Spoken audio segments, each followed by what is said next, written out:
અમદાવાદમાં સાબરમતી જેલમાં કેદીઓ માટે નશામુક્તિ અભિયાન સૂફી ઇસ્લામિકે નશામુક્તિ અભિયાનનું આયોજન કર્યું। આ સાથે સ્વદેશી વસ્તુઓનો ઉપયોગ કરવા પર પણ ભાર મુકાયો। દેશમાં બનાવેલી વસ્તુઓનો ઉપયોગ કરવા જણાવ્યું। અભિયાનથી તમામ લોકોને માહિતગાર કરવામાં આવ્યા છે। અમદાવાદના સાબરમતી જેલમાં કેદીઓ માટે નશામુક્તિ અભિયાન શરૂ કરવામાં આવ્યું છે। સૂફી ઇસ્લામિકે નશામુક્તિ અભિયાનનું આયોજન કર્યું છે। સ્વદેશી વસ્તુઓનો યુઝ કરવો તેના પર પણ ભાર મૂકવામાં આવ્યો છે।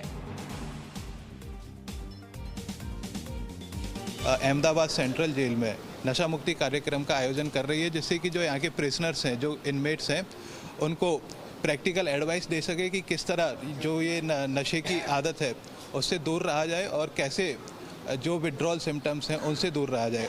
उसके साथ साथ जो अपनी जेल में व्यावसायिक कार्यक्रम चल रहे हैं उनको लेकर एक स्वदेशी जो भावना है उसको कैसे जागृत करना है, उसके ऊपर भी एक स्पीच का आयोजन किया गया है।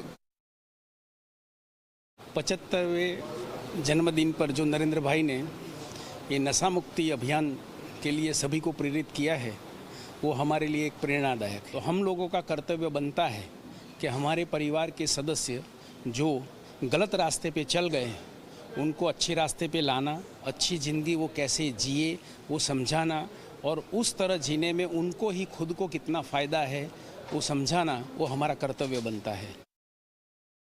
2021 में एमणे आ नशामुक्ति आंदोलननी प्रथम शुरुआत करी। 2023 में एमणे पोते सारू प्रवचन पण आप्युं अने दर वर्षे जेलना कैदीओ पण महाराजे एवो जे अभिगम एमणे दाख्यो अने जेलना कैदीओने केवी रीते नशामुक्त करी शकाय एवो अभिगम माटेनो एमणे एक अभियान चलाव्युं, जेना भागरूपे अमे आजे अहींया आपनी समक्ष रजू थया छीए।